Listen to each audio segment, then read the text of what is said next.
Many people talk about the ups and downs of married life, but no one really prepares you for life after your spouse passes away. Welcome to Widowhood Real Talk with Tina, a safe place for widows, widowers, and their friends and family to talk about love and loss. Find comfort as you listen to honest conversations between Tina and invited guests who've experienced the loss of their forever partner. Share their stories of love, grief, and healing. You are not alone in this journey. Join today's episode and discover a wealth of resources and learn how to connect with others who are traveling the same path. This is Widowhood Real Talk with Tina.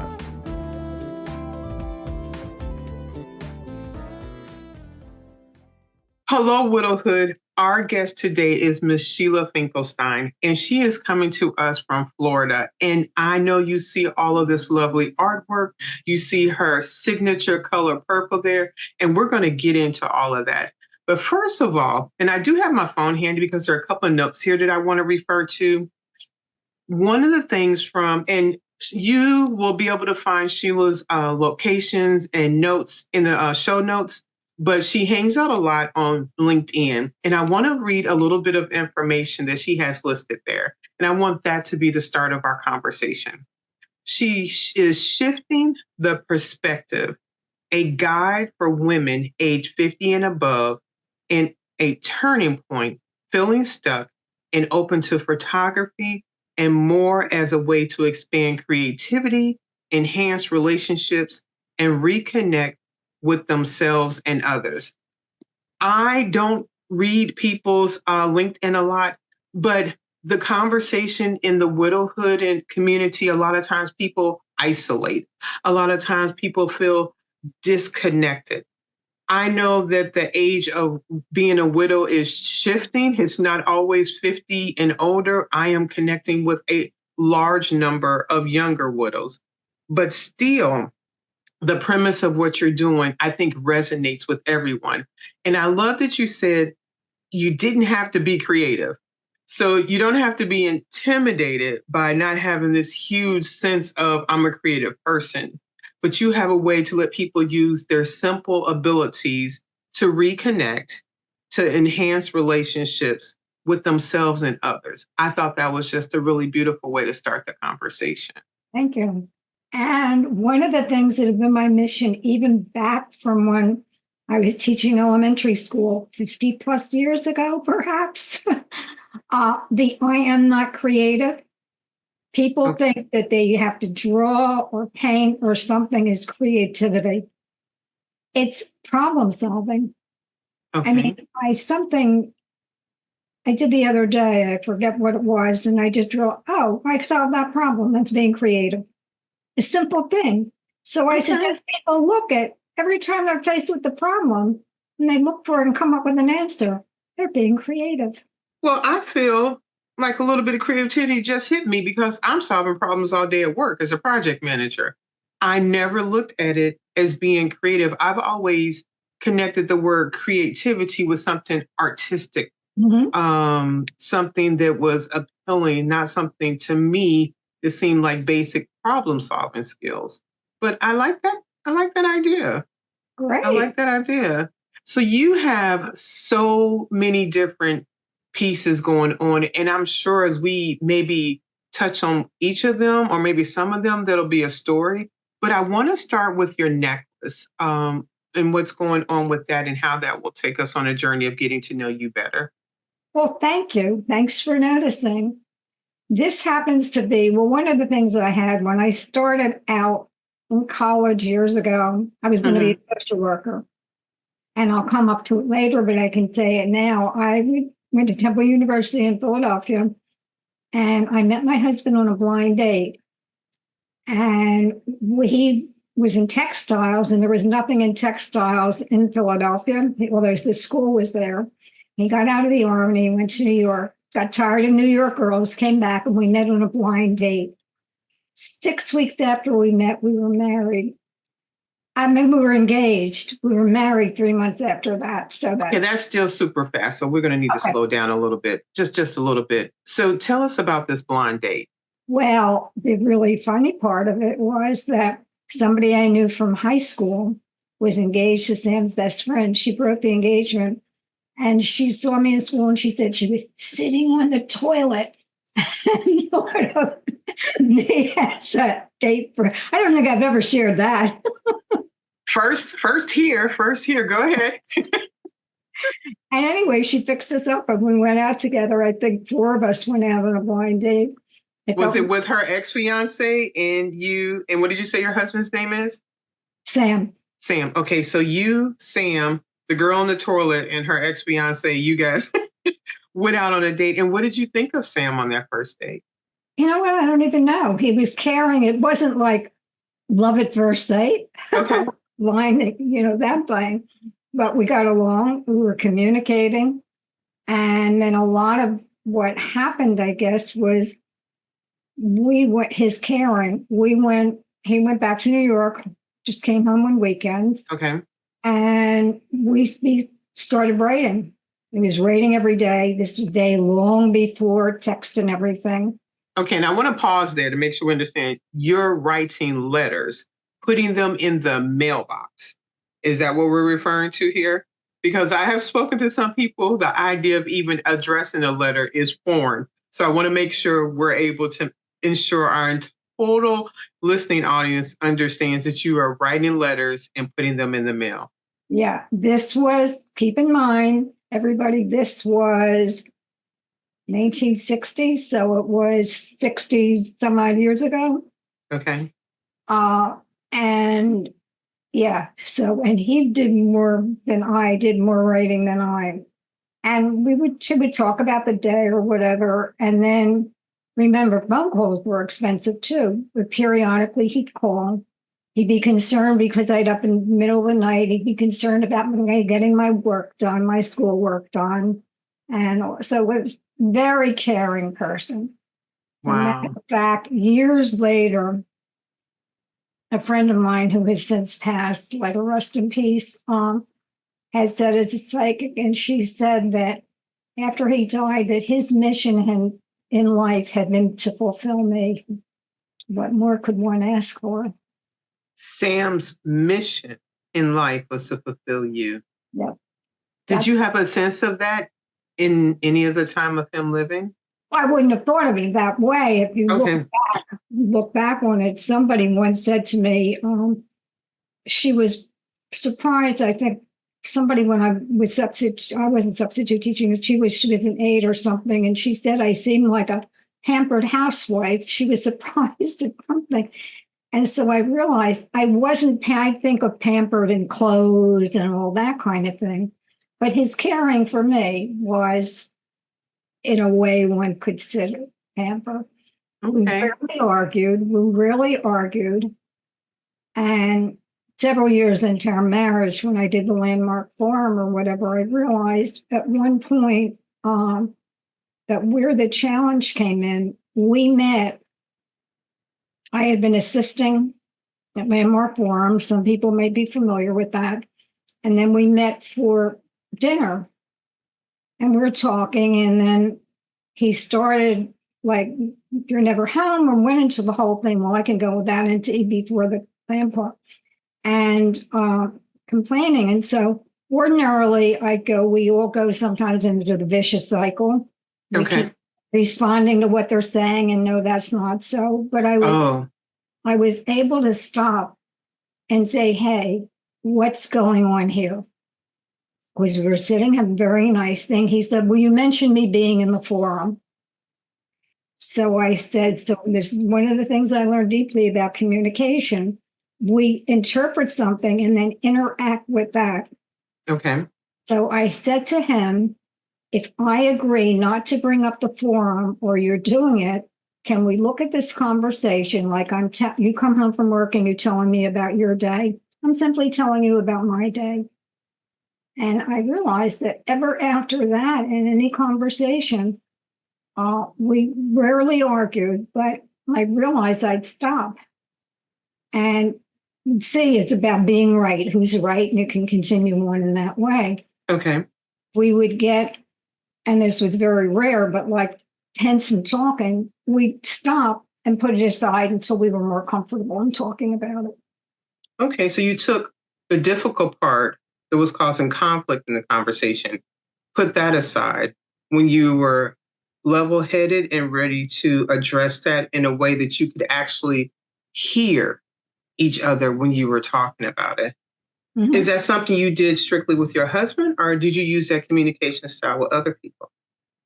No, I think I use that communication style with everybody. I just wasn't thinking about, usually I don't get in arguments with people. I'm known to be a keen listener, and I often hear what's going on underneath, and will hear people not even realizing what's there. But I do have attempt to make it a practice when I'm coaching or talking to people. Can I say something? Always asking for permission, not putting myself on top of, like I'm right and telling them what I'm thinking. Okay. All right, back to the necklace. So no, no, hold on for a second. You dated, was engaged in 3 months. And Engaged in 6 weeks. I'm sorry, my apologies. Engaged in 6 weeks. And what do you recall about that engagement? I will tell you, and this is now, I'm women or men listening to this, and usually I don't get into this. I was aware of his caring. I look forward to his coming home. I remember that much in detail, but like the bottom line of it, I think right before we got engaged, I wrote a poem. I'll send that to you privately, not for publication. It's like, No. who am I? And I went into how I was empty, like a bit empty until he came home. I didn't realize until after we were married, like the implication of what that was. Just Right. the feeling there, and no more. I was a smoker, and I spoke about cigarettes and butts. It's really very interesting. So that will explain just I was me. Who I was when he came home. I came along. Wow. Nice. What do you so 3 months now from the engagement, how long to the wedding? 3 months. And what do you recall of that day? The wedding day? Yes.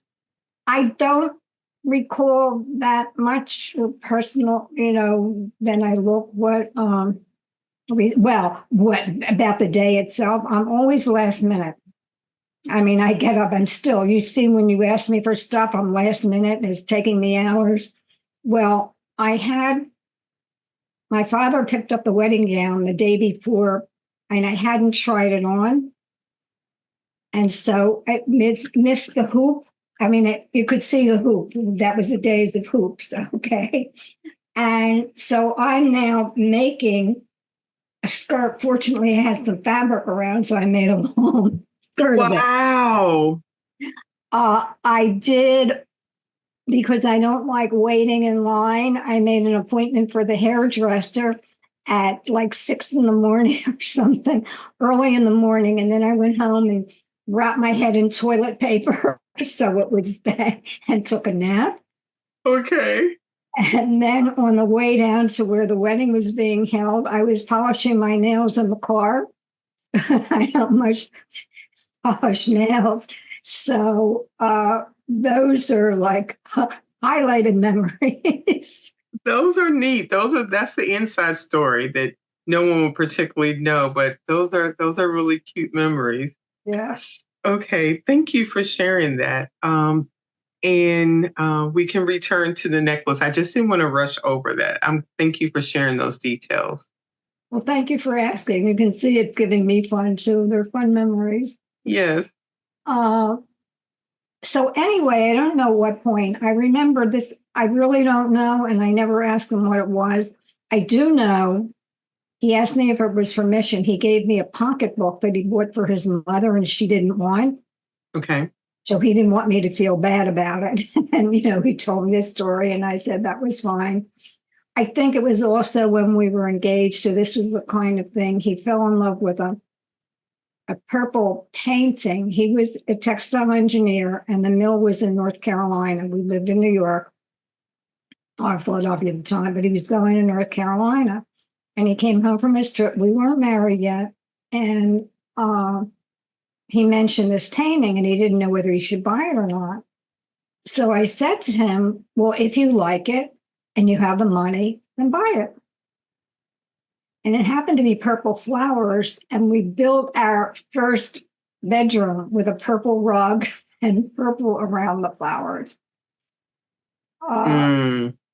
Then I remember being in the home, bringing up all these memories in the cab in New York when we were, we'd done a lot of walking and we're in a cab to, I don't know, see our apartment or whatever it was. And I took my feet out of my shoes. I might have been wearing heels and he massaged my feet and all kinds of, so he was very special, really caring about people. Beautiful. You have a couple items on your necklace there. Can you share those with us? Well, this one first, since I see that first, if you're interested, that after he died, I went to Costa Rica for major dental work. And this happens to be, it's this fabric woven into the pull tabs from Cannes, Oh, okay. And I stayed in a bed and breakfast, and it's got a great way of bed and breakfast. And it wasn't until I was leaving that I actually saw her room. And she was the one where I stayed, was looking to support the women there throughout Costa Rica and teaching them recycling and being able to generate income. So I really love this, and it fits with by the way, you can argue magenta or purple. I have a YouTube video that says magenta or purple. I'll send you the link to that. Okay, this is the love necklace. Now I wear this now. Well, right, I'll finish. So this is a cowrie shell that Sam gave me, and I'm sorry, one of my biggest regrets is the questions they never asked. And I imagine some of your widows feel the same way. That's why I did a website, Love with No Regrets, after he died, to work with people to ask questions. But anyway, so I never asked him where he got it. And when I was in jewelry making, one of the courses I took when I was getting my bachelor's, I made silver pen holder for it, so to speak, with a hook. Now, I don't know why I didn't wear it then, but also I had it there. And then I guess I wore it sometimes, I don't know, but after he died, I wore it a lot to protect me, along with our wedding bands. Mm. Now, my uncle was a jeweler. My uncle was a jeweler in Atlantic City, and he made them. It's Hebrew, they're Hebrew letters. Ani Lidodi Vahuli and Ani Lidodo Vahili. I am my beloved's and he is mine, and I am my beloved's and she is mine. And so I put them on the chain to wear, and whenever I go out, I wear it for protection. When I'm driving or any other place, I make sure I have it. And I had hives for a long time, and this would irritate me, so I stuck it in my bra. But when I leave the house, I count keys, wallet, whatever, pendant, 4 things or 5 things that go. Right. The statement, thank you for sharing that. The statement that is engraved in your rings, where did you obtain that particular quote from? That's from the Song of Songs, I think. It's a biblical quote. Okay. And I think it was my uncle's idea anyway. I don't think I said, we want this quote. I mean, he was the one that to check the rings and form them. And so it's cut out. You can't really see. Okay. No, that's understandable. And it's interesting how you and Sam, this purple showed up in your life very early on. You said that the picture in your bedroom was purple off of the purple flowers. You know what? I never thought about that. Correct. And I said our bedroom. I never was making the connection with favorite being a favorite color. I can't say I fell in love with the picture or anything, but yeah, purple was the underpinning. Yes. We are having a lot of firsts here today, Sheila. Very nice. Tell me or tell us about some of the clients that you work with in helping them become unstuck.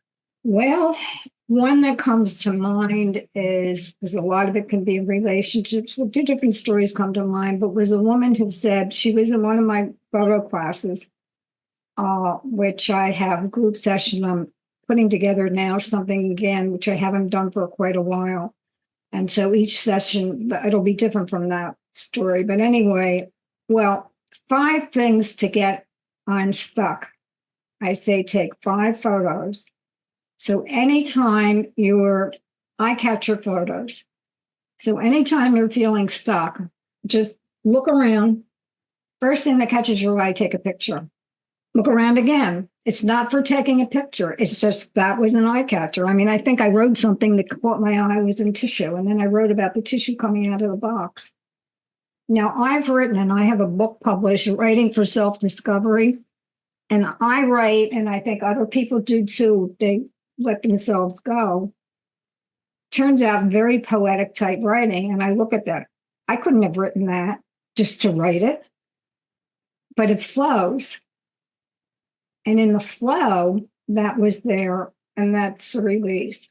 So all kinds of stories are muddling up here. So anyway, in the eye catcher photos, it also, in taking those 5 photos, there's a mind shift. I mean, it's not, well, yeah, mind shift, but you just get out of one space and into another. Somebody in a class, one of my classes, couldn't go outside or couldn't leave her desk at work. So she opened up her desk drawer and rearranged paper clips and took 5 pictures of the paper clips. And it's just shifting that perspective. It's just shifting your mind state, letting it go. I remember walking one day. I'm very fortunate to live in a boardwalk near wetlands. And I don't usually whine, but I was talking to my cousin whining. Didn't help. And we finished talking, and I continued walking. I said, Sheila, this was even before the iPhone camera. The camera's in a bag on my shoulder. Mm-hmm. Sheila, you say 5 pictures. Take out the camera and take 5 pictures. Well, I saw something and then it got involved, and it was in a totally different place. Nice. So anyway, now what was that story? Oh, okay. So with that, there was one person that was in one of my classes, and she was complaining. She'd come home, her husband would come home from work, or she'd come home at lunchtime, and he'd be in the garage and get busy with his antique cars. Okay.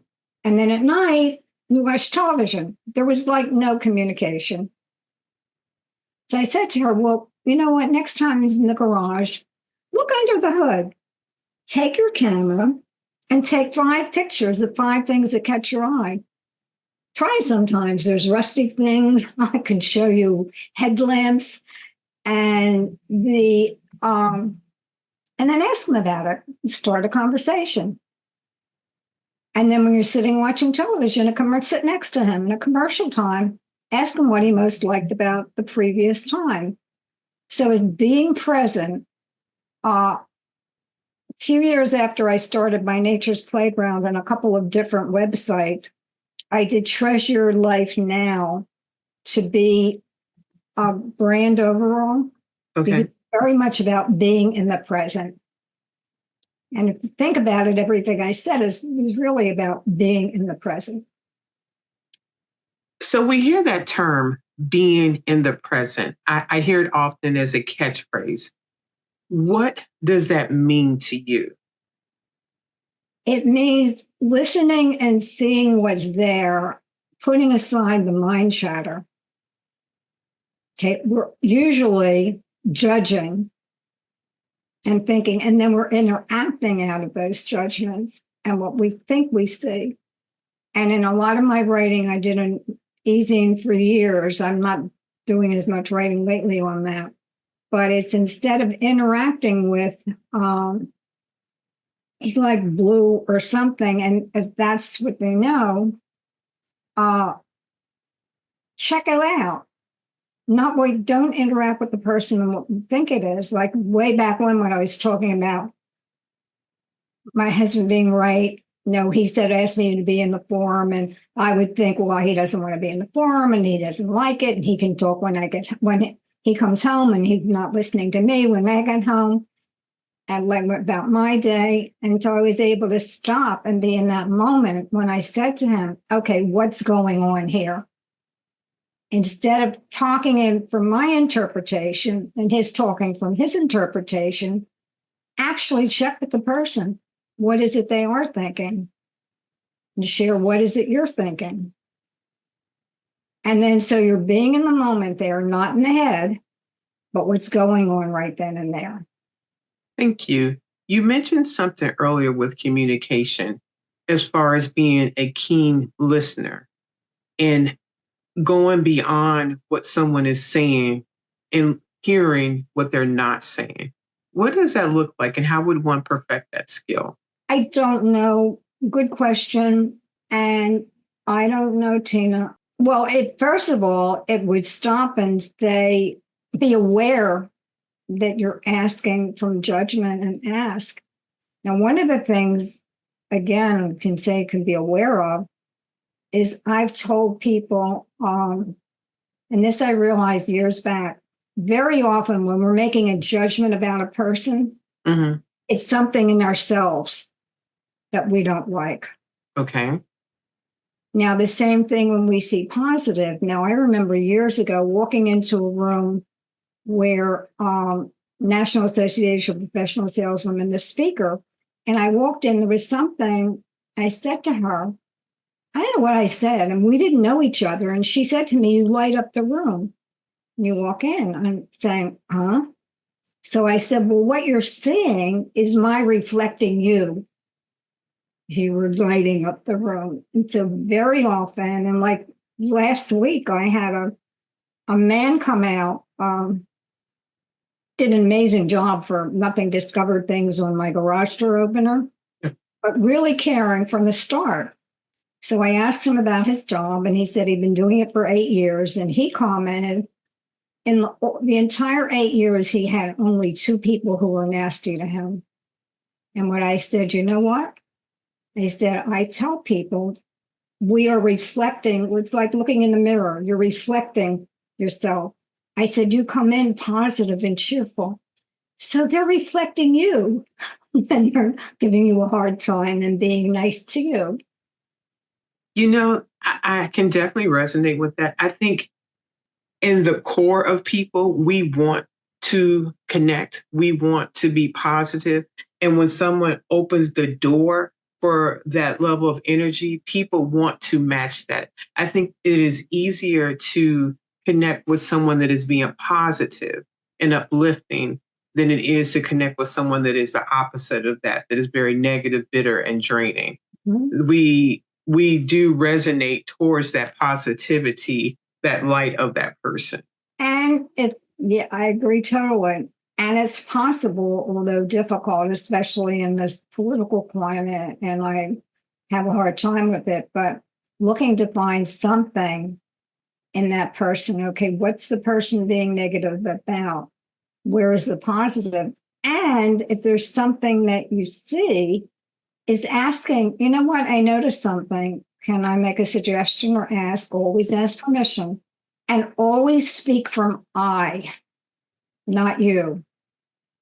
So, I mean, we didn't leave cabinet doors open or anything else, but somebody says that you've always left the cabinet door open. So instead of saying you're always leaving the cabinet door open, and say, I get upset when I walk in the room and the cabinet doors are open. Would you mind closing them or something like that? Coming from I, because the person here is you and automatically gets on a defensive. That is absolutely correct.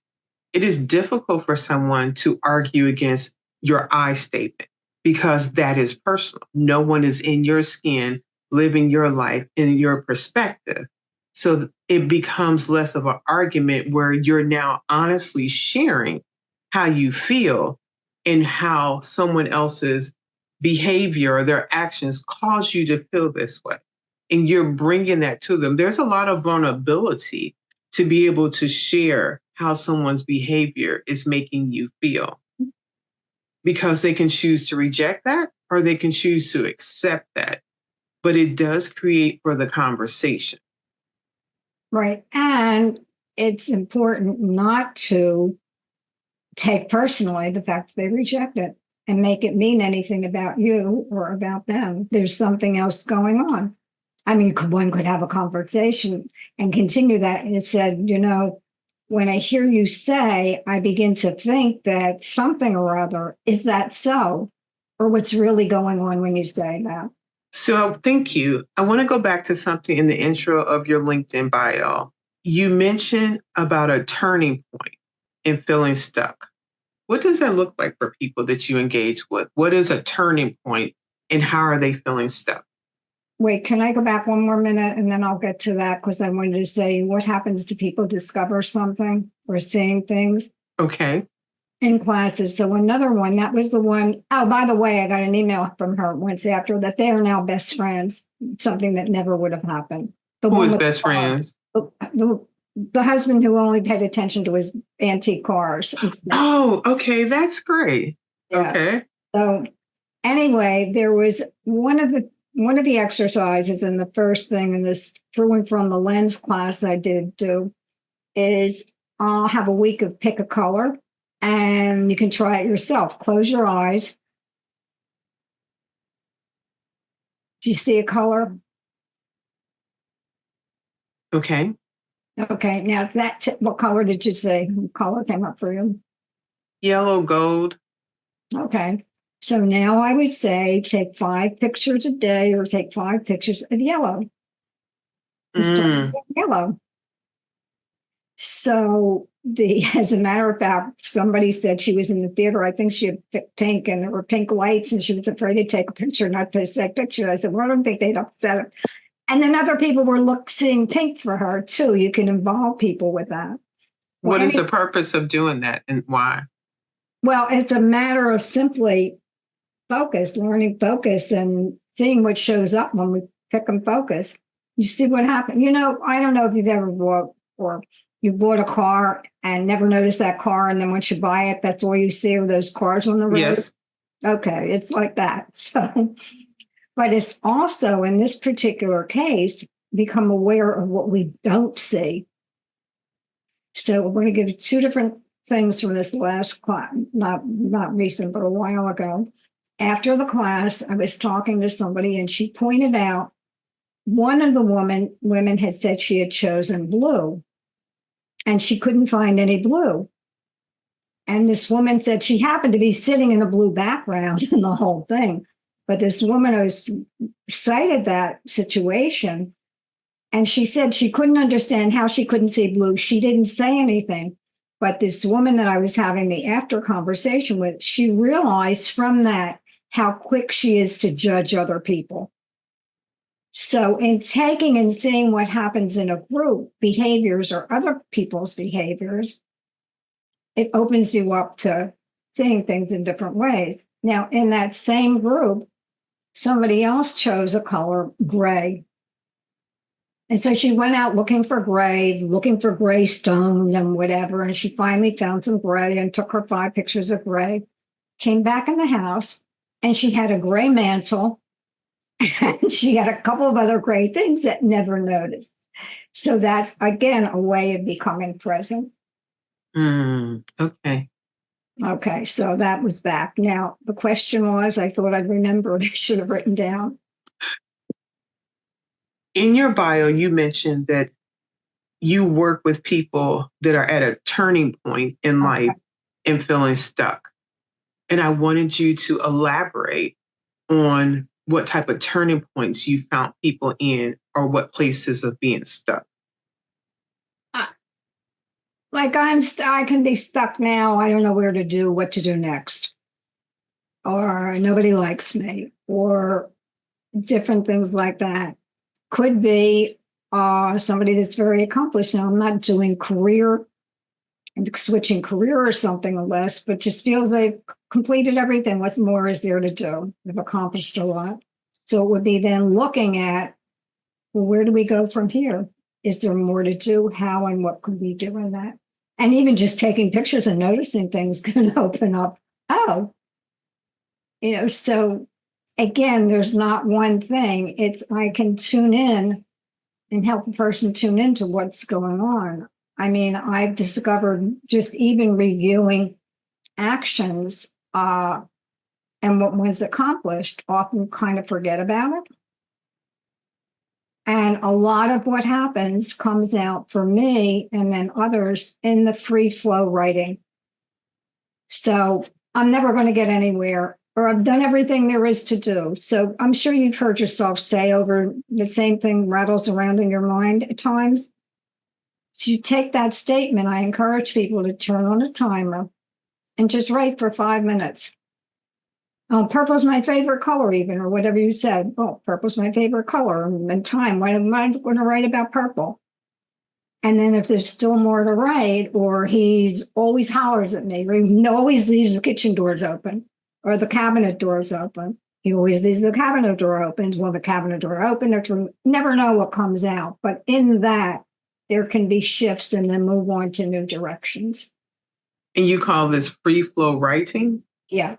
Okay. And repeat, please. No, I said time free flow writing. So I said time free flow. Okay. 5 minutes.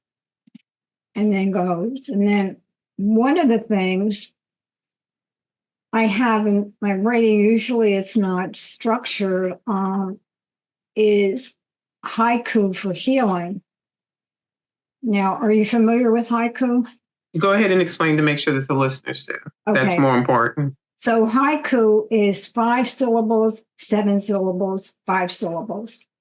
So often if I'm upset or I thought, or even sitting at a big little league game, I'm sitting here and it's really very noisy. I don't know, something's upset, starting counting of 5 syllables. What would 7? Well, that was 7. What would be 5? And playing with that. Well, now in doing that, there's also mind shifting. You're getting out of the stuckness and moving into whatever.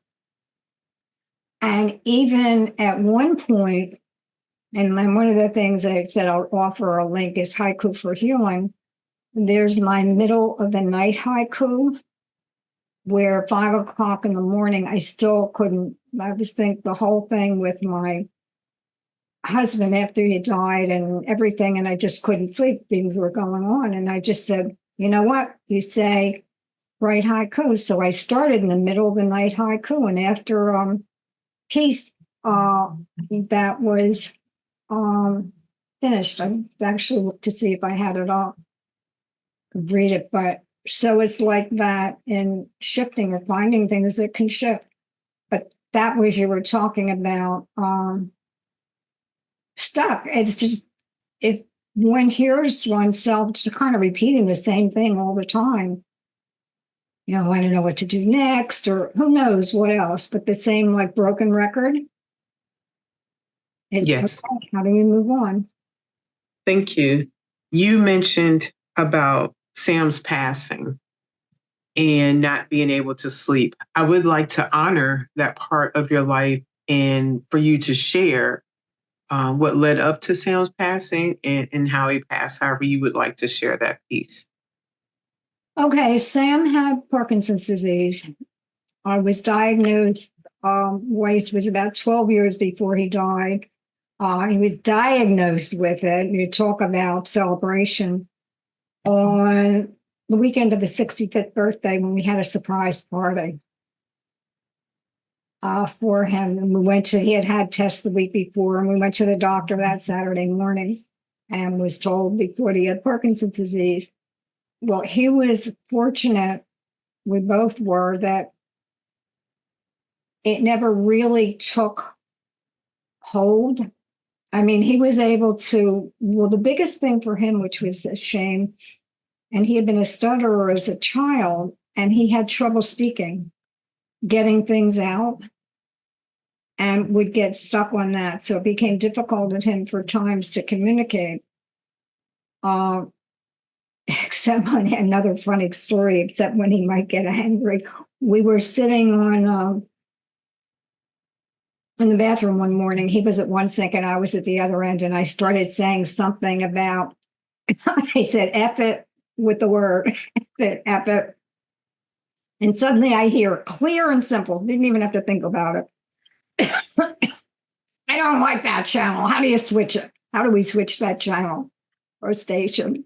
So it was just, and I also want to say, because that thought, and it's not exactly it, but when I read the memorial service for him, and I mentioned that my parents gave birth to me, or my mother gave birth to me, but my parents, And Sam birthed me and who I was and the rest of my life. Was it support and everything else? Wow. I often hear widows or widowers say that they contribute their current development to their late spouse. Mm-hmm.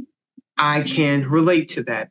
I met my late husband at the age of 18, and I was 51 when Mark took his last breath in this world. And who I am was a great deal to do with me living my life with him, learning from him, learning from the perspective of which he saw life from, which was very different from my own. And those experiences are very much shaping who the people we are today. You mentioned Sam having Parkinson. What do you recall about his last days in this world or his transition? Well, the thing is that it is very unexpected. We walked, a lot of people, somebody once said that his brain or the stuttering was like a lot of people with Parkinson's freeze. Well, he never froze. The only time he fell was when some blood pressure medication or something. But like this person said, like his brain would freeze. Like the stuttering would come from that. You could see he knew what he wanted to say. Yes. But couldn't say it. But we walked the day before he went in the hospital. And he had, it turned out, an unexpected blood infection. And he might have swallowed something wrong. Swallowing is big. And he died 2 weeks after he went in the hospital. And I sometimes say or said, I mean, that was, he needed, when they came from the ambulance, they had to climb on the bed to get him out. And he needed help. And it was coming to the point where he might start needing a lot of help. And so I say, or I've said at times or felt that he chose to leave so he wouldn't be a burden for me. But that was something never communicated, articulate. He never said those words to you. Right. Okay. But he started telling me, do I have lists of names and other things? And mind you, it wasn't that he was leading up to being fatally ill. This just happened. Okay. He might have sensed something and he knew, and he did go into sort of a coma for, I don't know what happened, a week or less. And I actually, well, they said that they wanted to put him in the hospice in the hospital and he had to come off the ventilator. And so while they were waiting or whatever, I climbed in bed with him and I was with him, caressing him when he passed and whispered in his ear that it was okay to leave. I mean, I had my brother, I'd asked, I'm not into poetry, but I felt I wanted to be reading poetry or something. And my brother was an English major and he sent me E. Cummings, one of the things I read, and I said to Sam as he was dying, one of the E. Cummings things, your heart's in my heart's in yours. Yes. And I remember I don't know whether he's 6 or 8 years old, my youngest grandson, when we were sitting Shiva, Jewish people sitting at home. And they were in the hospital, but they weren't upstairs when he died. Their mother kept them down there. Both my sons were, my other daughter-in-law. And Jack went around telling people, Poppy's right here, tapping his heart. Poppy's right here. So that's amongst the final memories of that. Thank you. So now Sam has left this world. How do you, at that point, keep yourself from being stuck in that grief and continuing to live your life? What did you use or process in that? I would say, I'll tell you one thing, it took a year, and I'll say how. One of the ways is my being creative is in the writing. I set up a memorial page for him on my website. You go to sheilafinkelstein.com/sam.html. I think that's the site that has it. And I shared That was my mother, different things that people said, and whatever was in the eulogy. I actually spoke there. My son said, how can you do going to speak without crying? I have a cousin that complained, not complained, but she said I didn't cry or I needed to be crying more. Now you're saying you spoke at your husband's service is what you're referring Yes. to. Okay, thank you. I spoke a long time, and that eulogy, I think what I wrote, so I put that up on the, I think that's up on the website. It was my way of honoring him. I mean, he's a photographer. I mean, he was, he went in the Army, but from a teenager, he carried a camera, of course, out to California. And when he was in the Army, he was stationed in Heidelberg in in the hospital. And there was somebody there he became close to who had a photo lab. And so he sent for photos from California, from Philadelphia to be sent, and developed his skill. When he got out of the Army, he was going to go to see, some people said he should go into photography, but they said he had the knitting, wasn't interested necessarily in wedding photography and that kind of thing. And he went into, somebody said, and I think when I was working with somebody in LinkedIn or doing a LinkedIn profile, that I realized and never thought about it, but the camera actually has been the core from almost the beginning. It was an integral part of us. He always took pictures.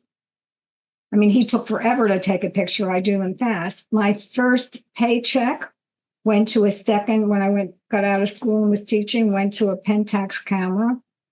And so we took pictures. It was like automatic.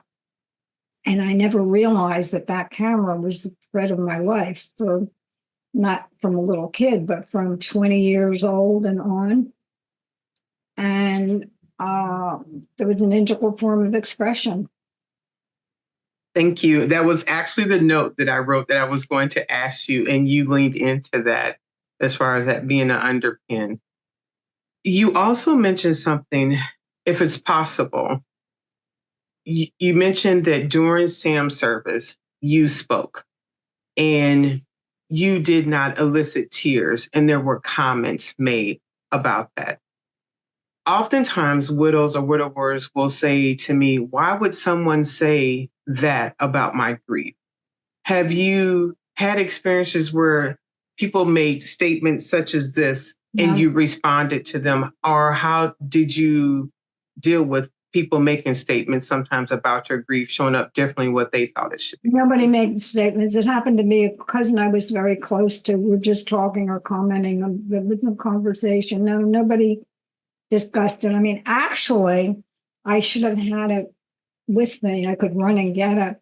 One of the ways I handled this, don't ask me. Well, okay, so the big thing was being creative. So it was doing the web pages and story and that, and sharing him and sharing his photos and other things like that. So that helped me deal with the grief.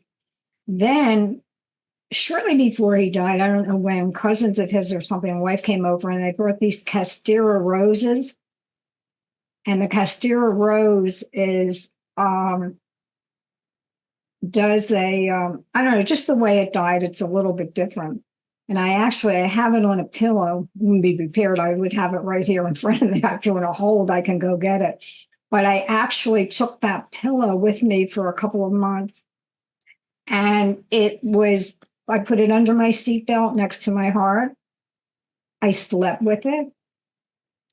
I went on, when it would have been our 50th anniversary, this cousin that happened to mention my tears, we went on a cruise together. She joined me when we would have been celebrating, and I took the pillow with me.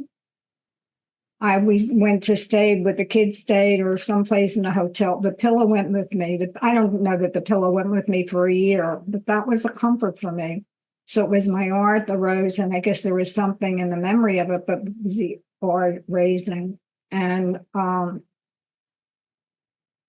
so that was another way. The local big Murakami Gardens was starting a pilot program that I was in of writing to be the 12-step thing, each stopping at 12 different, over 12 different sessions. And I participated in that and photographed and wrote. And so nothing was saying, well, I'm going to do this to stop grieving, but there were these creative things going on that helped. And I could tell, interestingly, because now it was interesting, I should go back and see if my rating changed in my emails.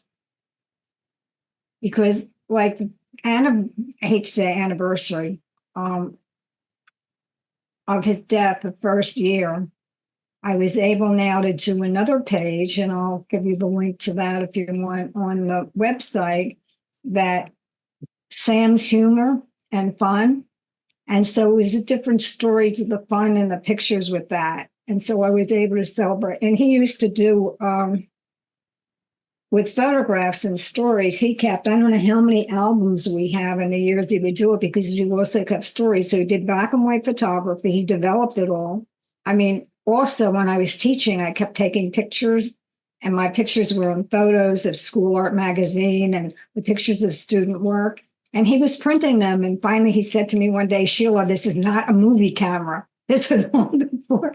And the time he was down, I mean, in our first apartment or second apartment, the kitchen was the dark room. And then with the basement and the black at home, the black shades and all of that. So you can see camera and photography, and that was all from him, and just became just an integral part of our lives. It's interesting you would mention that. My late husband, Mark, was a photographer in the military, and photography was much his thing to do. And he actually knew how to develop the film, the process of all of that. And early on when we were dating, he would take a lot of pictures and then develop those photos. And there is an art to that in itself and that process. We had always planned in the basement of the house we had in Pennsylvania. There was a nook that seemed to be just a good cut out to make a dark room in. And we often talked about, we didn't get to do it, but I wish that was something we would have done for him to enjoy. I want to shift a little bit. I know that photography and artwork is very much a part of your life, and you have several pieces behind you. Would you mind sharing about those pieces, the story, and things like that to us? I have a story for everything. I'd be glad to.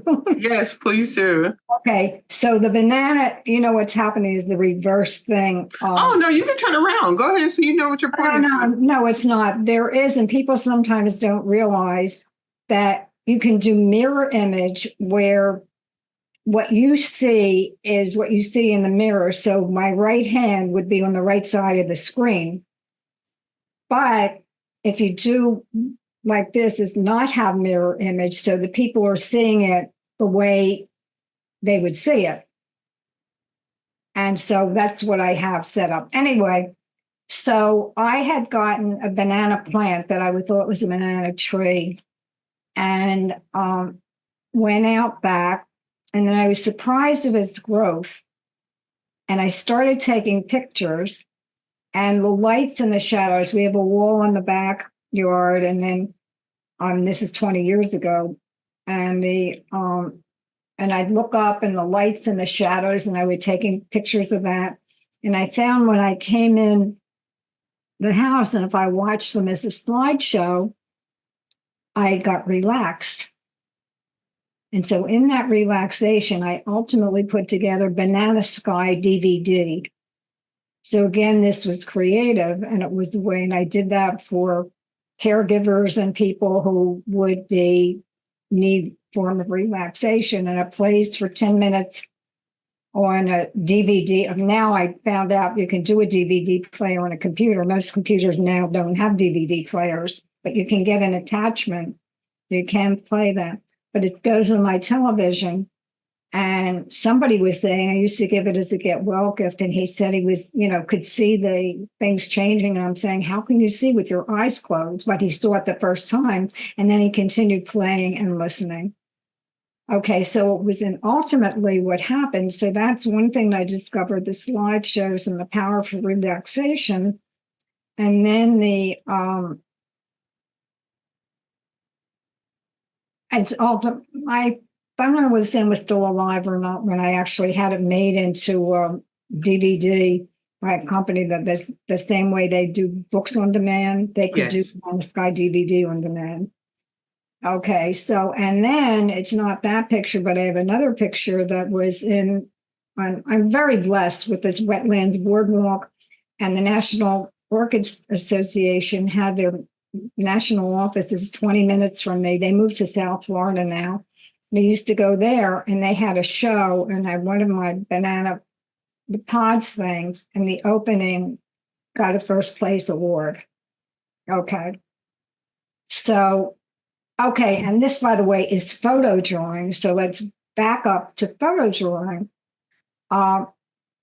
When I finally began to own myself as a photographer, my talents, I was working part-time, and there was in Lawrence Harbor, New Jersey, we used to walk on the beach, look across and see Staten Island. And they started having trucks coming through. And Sam was taking pictures of. We had taken pictures of. And then I said to him, I started working. And I went and I started documenting it. And it was the life and death and the whole thing. Well, anyway, it was when pictures were, could get them very cheap, 3x5 prints, and could get double set prints, and could use that. And I was in coaching in a landmark program, and just because I was bored, I happened to have just gotten a color printer, and I put one in and I enlarged it, and I started doodling and drawing textures on the photo, and I called that photo drawing. Now, when I taught art, the kids called me Mrs. Texture, and I only found that out afterwards. I mean, they gave me a couple of kids came over, fifth graders after the school year ended, got a Carvel cake. Thank you, feel the texture. At one point, it was up in Stoke State Forest. Fifth graders went up and the teachers went up. They were over 2 nights up in the mountains, and they were playing pantomime, for different teachers or people. And one girl got up and she started caressing the fireplace and then like putting things in a bag. And everybody started yelling, Mrs. Finkelstein, Mrs. Finkelstein. Well, I ran out and she came after me. She thought I was upset. And I said, no, it's just I was laughing so hard. I was afraid I do know what in my pants and I didn't want to be in there. But the fact that they took an art concept and all the kids knew who it wasn't putting up glasses, or I thought was really very impressive. Very impressive. Very impressive.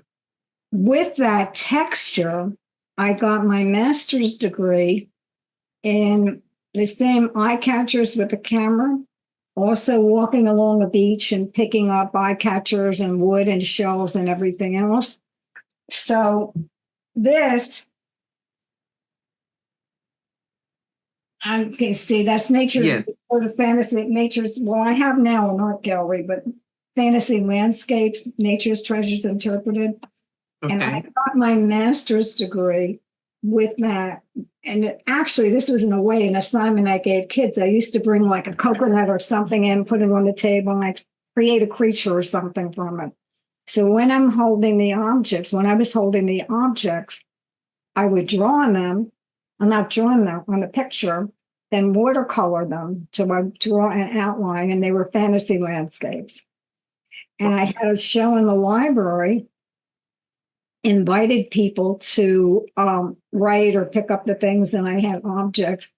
And somebody who interviewed me asked if I would like to live in that place. And I said, you know what? No, because if you look, like I'm this size and that coral was like this size, and it would be very rough.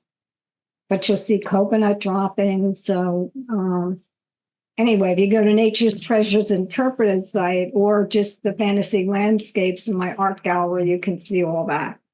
Nice. Okay, so then that was that. Then I went into, that was before I then started taking the photos, straight photos, and doing the photo drawing. I think the Fantasy Landscapes came first.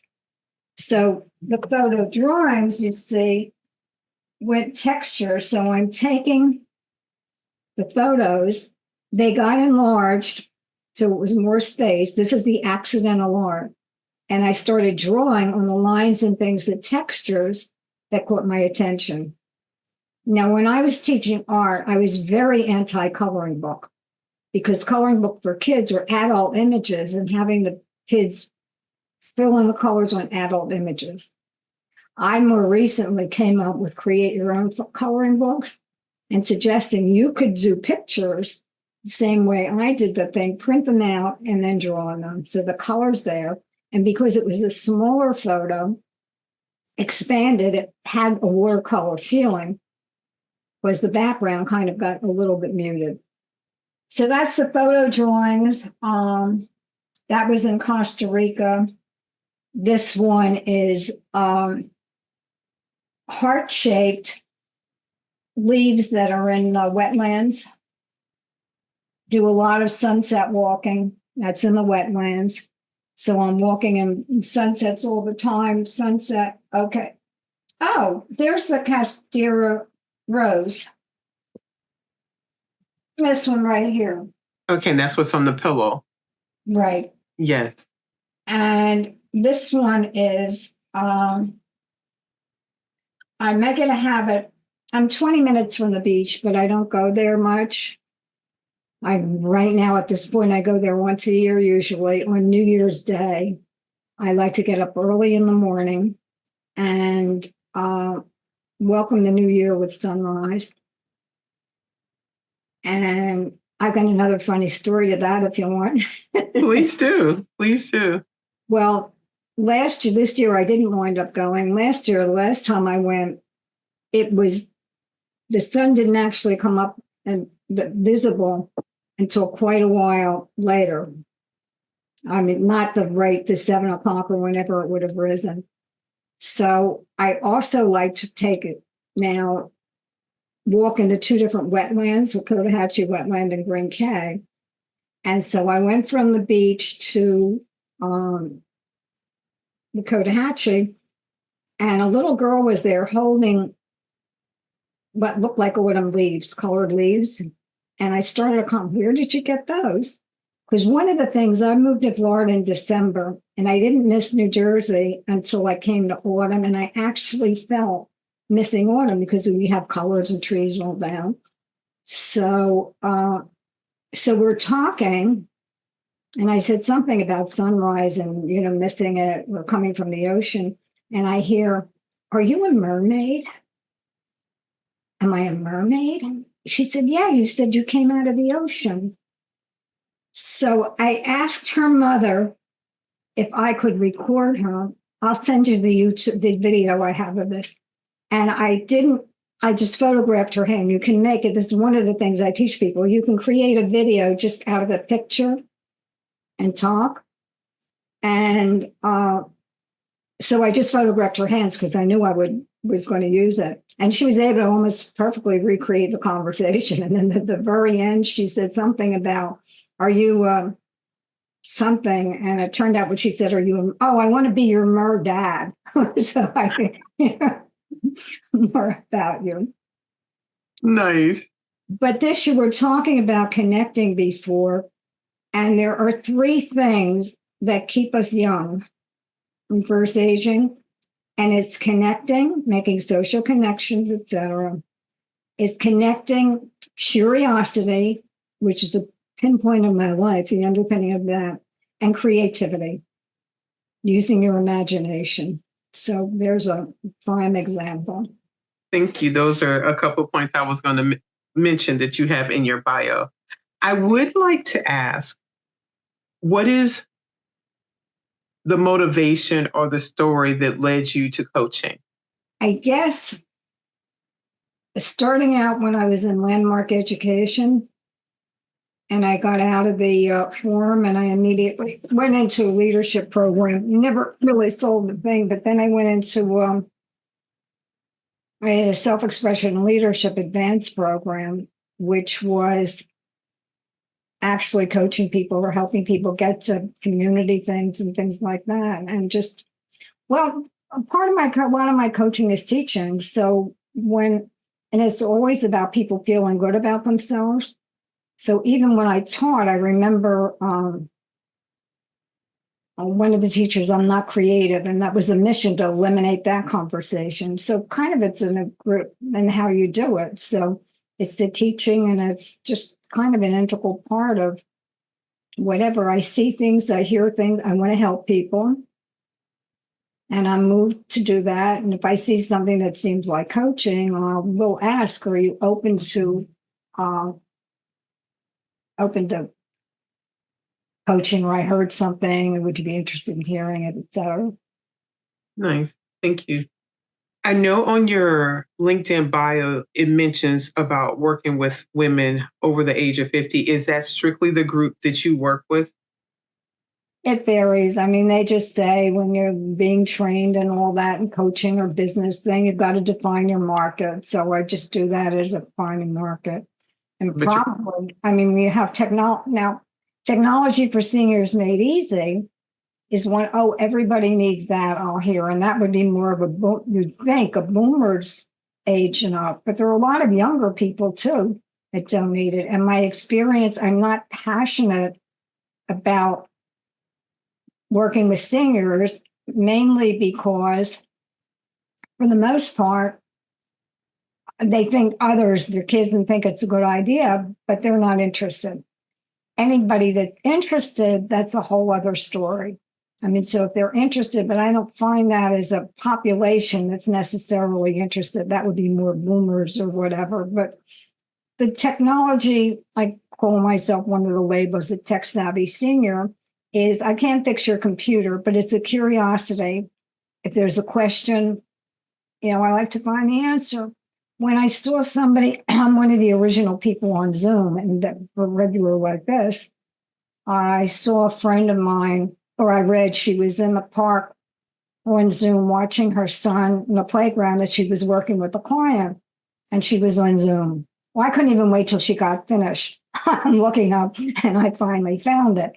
And I started writing about it. And I was actually in 2013, my blog post was on their blog amongst all these big wibs, big journals and everything else, because curiosity. I'm looking for answers. So I don't think I completely, what was your question again that I wandered off on? The question started with, what was your passion that drove you to coaching? And you did lean into that. You spoke about how your background was in education and helping people. And that seemed to be a segue into the coaching environment. And then you mentioned about people that want to learn seem to be a better fit for you than someone thinking their children encouraging them to come and connect with yourself. Right. Well, they had, so conversely now, the one to learn, I worked with a 94-year-old woman for a year. She was in independent living and therapy, and her kids found me, and they wanted her to learn how to use the computer there. Well, the public computer would be too much to handle. But she had a mission. She had her master's degree, 2 master's degree, and she taught journalism in college. And she'd say to me, I have 2 masters. Why am I losing my memory? But she was committed to staying connected. And they wanted a computer. I said, no, let's get her. She had an iPhone. I said, let's get her an iPad. Now, when the kids wanted her kids on Facebook, that was a little bit too much. But she was always, the family was very liberal and political. And I'd come in sometimes, and she said, what did Trump tweet today? And then it was, what's Twitter? So, and she didn't have that kind of, people there weren't interested in any of that. So it was a way for experience. So again, something, I learned something very interesting for me in body posture and presenting ourselves. We were working for, I don't know, several months. And then said to me, she said, when I first saw you, I thought, how's this little woman going to help me? I'm thinking little. I would never classify myself as little. I was short, but never that small. But I realized what it was when I came into this big empty room looking for them in the hall. I was kind of slumped over or didn't look confident. So that was the thing in realizing the importance of posture and presentation. My mom is short in stature, but has always been a proponent of making sure that we had our shoulders back and walking straight. And it does create a sense of presence when you are in a room. I am a retired Army officer. I'm often in spaces where there is very little women representation and interacting with other men. And I remember one installation I was working, and during breaks, I would take a walk. And someone came up to me, they was like, "What is your name? I think you're really important. I just want to know who you are." And it was just by the way I was carrying myself. Never spoke to them, but those things do matter. People see, just like you mentioned early on, the things that we do not say speak very loud in situations when we are in. So that body language is very important. Thank you for having this conversation and making yourself available. When we thought about having this discussion, were there some things that you wanted to make sure we covered that we may have not touched on? Well, I want people to, you had said that all your audience are widows.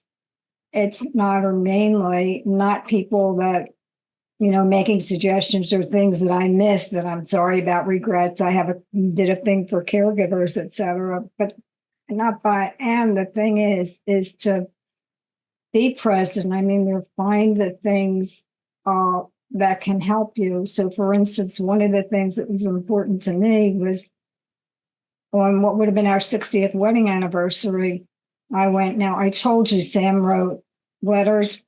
Now I was very in those, and I wish there were more of that. Well, people, they can save their text messages and I can tell you how to do that. But the one dropped down after he died, and I actually put together his writing into 68 pages, and I really went through it. I went through it on the day of the that would have been our anniversary. I really spent time going through it. And then what I ended up doing is I went through our wedding album and I took photos from the pages in the wedding album and then record that. And I put that into a video and then was able to share with family and friends. So the connection, and even though they weren't around, it was able to connect. So using video and audio and communicating, being able to communicate in that way. And I very much, even now, so the loved one may be gone, but there are stories there that can be shared. And I strongly encourage people most people have smartphones now. Is if you hear something or have a memory, record it, voice record it. You can keep it or not, just make sure you do the thing. And there are free apps, along with 2 simple apps on the phone, Android or iPhone. You can actually create videos. As I said, just one video, one photo, and you can talk and create a video or a series of photos. So if you have a memory, you can then might find photos that fit and get creative in that way, or simply tell audio and tell the story and keep it. When you mentioned letters and technology, I wanted to share this container are the letters that my late husband and I wrote to each other. When we started dating, we met in the military. We were both on active duty in Aberdeen Proving Ground, Maryland. I then took orders to go to Korea and was there for 18 months. And we wrote tons of letters that are in here. And we also, you mentioned recording. we had this little gadget. We have two. There were two where I would send him recordings and he would send them to me. And we would mail them to each other over the time I was there. In here are cards. And this was so critical for me to find. And I realized I have not looked in here in quite a while. So you have just inspired me to go back and go through these letters and read them. We don't realize how important some of the items that we keep in our relationships will be over the years, but this is priceless. I purchased this in Korea.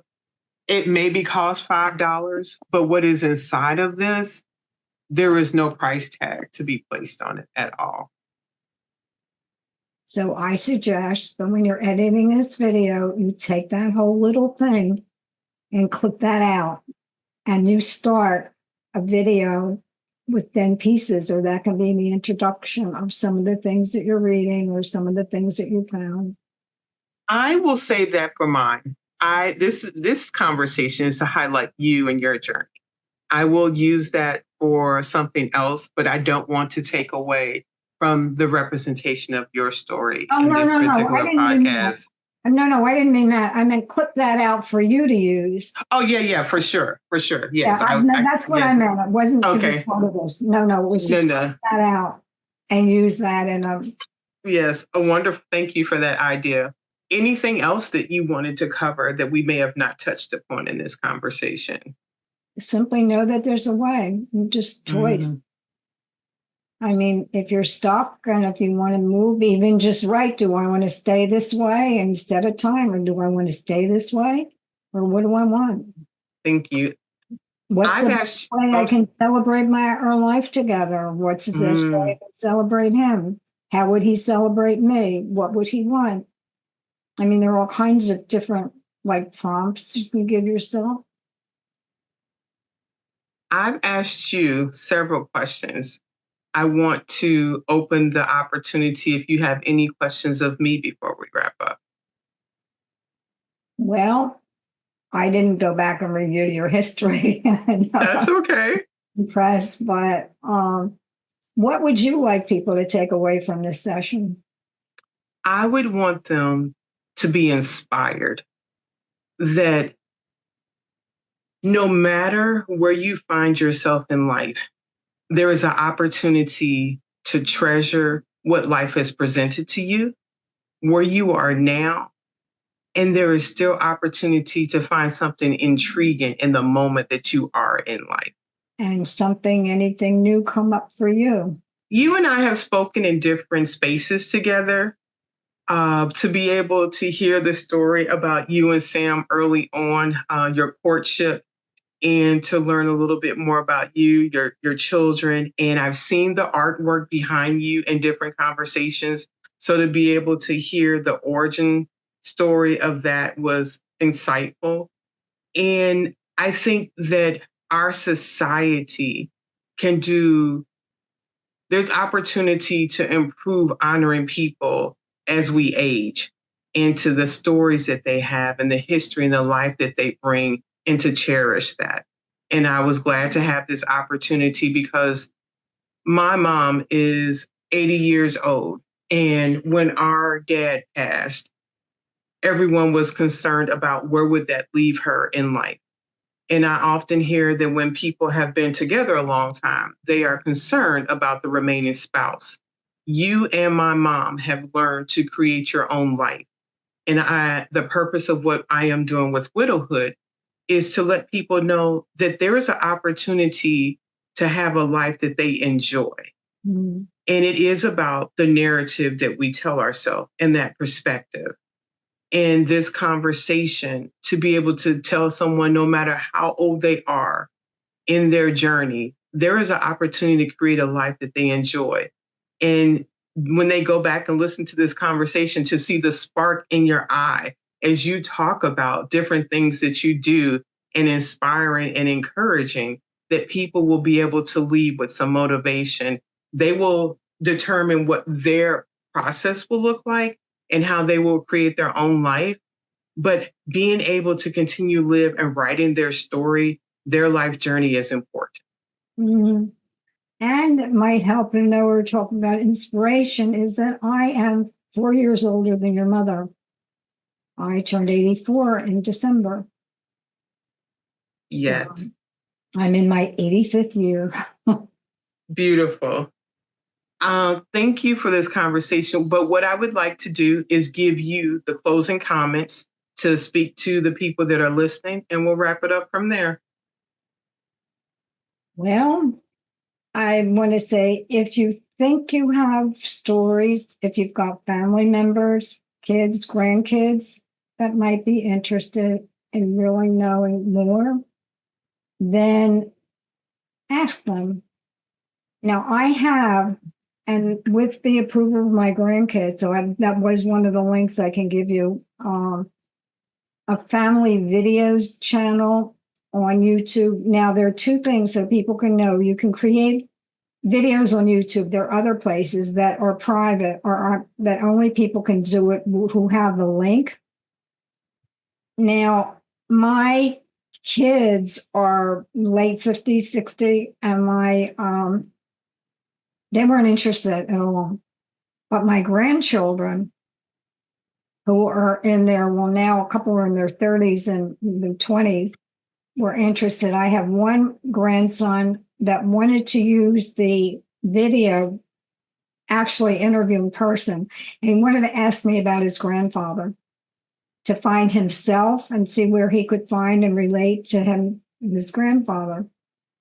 The others were like spontaneous. I'm saying get the spontaneous. So in Thanksgiving, I heard one of my grandsons hopped on his father's back and started telling a story about chocolate chip cookies. Well, evidently that was a story his father told him. So the bottom line to this is if you have stories or think about things, ask your children, grandchildren, is there anything they would like to know? And would they be interested in being interviewed or they're interviewing you? And see what comes up and take it there. So continue staying connected. And remember, in staying young and staying, I want to say happy, vibrant, is the connecting, the human connection, the curiosity, and creativity. And then also this, like when I go walking or see, if you're feeling upset sometimes, you walk in the neighborhood. If you don't, nature is the best place, but if you don't have nature near you, just walk. And I say, give a smile, get a smile. And it's amazing. And you can get yourself uplifted in that way just by not necessarily even having a conversation, but just walking, nodding, and acknowledging other people. Sheila, thank you so much for your time, and thank you for this conversation. I thank you. I'm honored that you chose to interview me, and I appreciate all your questions and the memories you brought up. And I will send you a couple of things that I mentioned to you, the who am I, and there might have been a couple of other things. So I honor you and I honor everything you're doing. Thank you, and welcome to the Widowhood. Okay, thank you. Thank you for spending another episode with Widowhood Real Talk. If you found the contents of today helpful, share the episode to anyone you know who may need it. Subscribe to the show and tune into Widowhood Real Talk each week. Then visit widowhood-realtalkwithtina.org to join the community and access additional resources. Remember, you are not alone in this journey.